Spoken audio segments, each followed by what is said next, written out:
Today, we're diving into the wild story of the dancing plague of 1518. Forget zombie outbreaks or mass hysteria theories from modern times. In the summer of 1518, the streets of Strasbourg weren't filled with merchants or parades, they were filled with dancers, dozens of people dancing uncontrollably. Not for fun, not for joy, but in agony, day and night. Some dropped from exhaustion, some from strokes. Some literally danced themselves to death. Welcome to one of the most bizarre, unexplained events in human history, the dancing plague of 1518. Hey history seekers, welcome back to the echoes of time where forgotten events echo into the present. Today, we're diving into a real-life historical mystery that sounds like something straight out of a horror movie. The time, 16th century. The place, Strasbourg, part of the Holy Roman Empire. And the event, an unstoppable epidemic of dance. Buckle up, it's about to get weird. It all started with a woman named Frau Troffier. One warm July day in 1518, she stepped out into the street and began to dance. No music, no crowd, no explanation, just dance wild, erratic, uncontrollable. She kept going for hours, then the next day, and the next. Eyewitnesses said she looked like she wanted to stop but couldn't. Within a week, dozens more joined her. By the end of the month, the number had reached over 400 people. Men, women, even children. Some said they danced until their feet bled. Others collapsed from sheer exhaustion, and more than a few died. Now here's where things get even stranger. You'd think the authorities would try to stop the madness, maybe isolate the dancers, seek a cure, right? Nope, the city's physicians declared the dance fever a result of hot blood, a common belief back then. Their prescription, more dancing. They set up dance halls, hired musicians, even built a stage in the city center. They believed the dancers just needed to dance the sickness out. What could possibly go wrong? Well, everything. Instead of recovering, the afflicted grew worse. The music seemed to fuel the hysteria, the death toll rose. Some collapsed from heart attacks, others from strokes.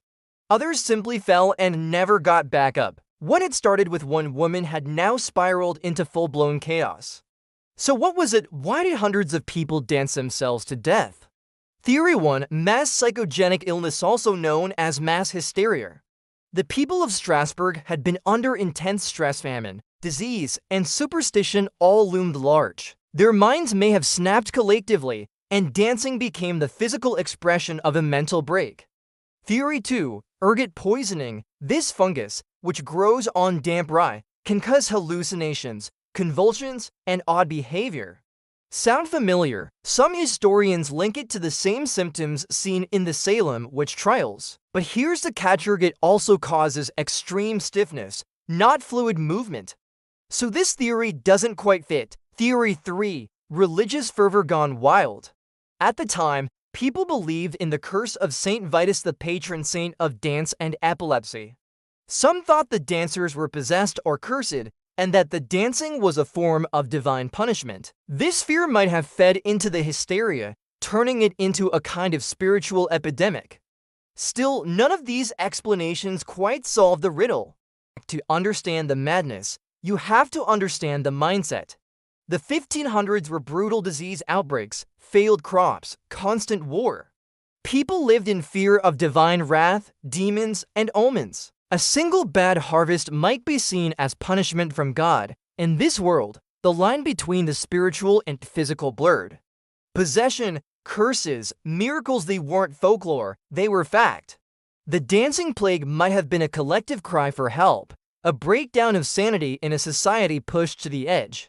After about 2 months, the authorities reversed their approach. They shut down the music, closed the dance halls, and took the remaining dancers to a mountain shrine dedicated to, you guessed it, Saint Vitus. There, they were offered prayers, given holy relics, and told to walk in silence.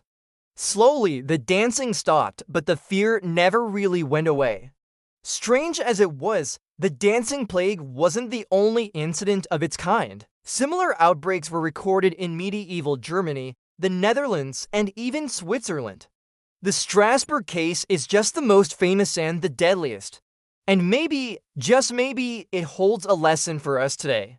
When fear, uncertainty, and social pressure collide, the human mind can do truly bizarre things: mass panic, TikTok trends, viral hoaxes. While we're unlikely to see people dancing in agony down the street today, we do still see echoes of collective mania in our world, just in different forms. So what really caused the dancing plague of 1518? Was it poisoned bread, spiritual dread, or a society teetering on the edge? We may never know, but it reminds us that history isn't just dry facts, it's human. Weird, wonderful, terrifyingly human. Which theory do you believe? Was it mass hysteria, a strange sickness, or something supernatural? Let us know in the comments below, and if you loved this historical mystery, smash that like button, subscribe to the Echoes of Time, and hit the bell so you never miss a dive into the bizarre corners of history. Until next time, keep your feet still and your curiosity dancing.